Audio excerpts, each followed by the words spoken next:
ಕೊನೆಗೂ ಮೆಚ್ಚಿದೆ ಎಂತಹ ಸಾಹಸ! ನಿಮ್ಮ ಸಾಹಸವನ್ನು ಮೆಚ್ಚಿದೆ.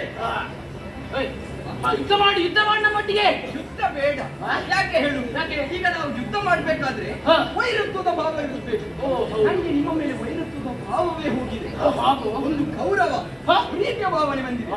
ಹಾಗಾಗಿ ಪಾರಿತೋಷಿಕ ಕೊಡ್ಬೇಕಂತ ಮುಗಿಸಿ ಬರ್ಕೊಂಡೆ. ಹುಚ್ಚಬಾಯಿ ಅಣ್ಣ, ಕೆಟ್ಟದು ನಾವು, ಇವ ನಮಗೆ ಕೊಡುದಂತೆ. ಸುಮ್ಮನಿರ ಅಷ್ಟೇ. ನೀನು ನಿನಗೆ ಏನಾದ್ರು ಬೇಕಿದ್ರೆ ನಮ್ಗೆ ಕೇಳು, ನಾವಿಲ್ಲಿ ದೊಡ್ಡವರು. ಕೊಡ್ತೇವೆ. ಈಗ ಆಯ್ತು, ನೀವು ಗೆದ್ದವರು ಸೋತವರಿಗೆ ಕೊಡುವುದಾದ್ರೆ ಸರಿ. ಆದ್ರೆ ನೀವು ನಾನು ಕೇಳಿದ್ದನ್ನು ಕೊಡ್ತೀರಂತೇಳಿ ನನಗೆ ನಂಬಿಕೆ ಇಲ್ಲ. ಕೊಡ್ತೇವೆ. ಎಂತ ಮಾಡ್ಬೇಕು ನಾವು? ಹೇಳು. ನಾನು ಹೇಳಿದ್ದನ್ನು ಮಾಡ್ತೇವೆ. ಕರ ತಟ್ಟಿ ಭಾಷೆ ಕೊಡ್ತೇವೆ.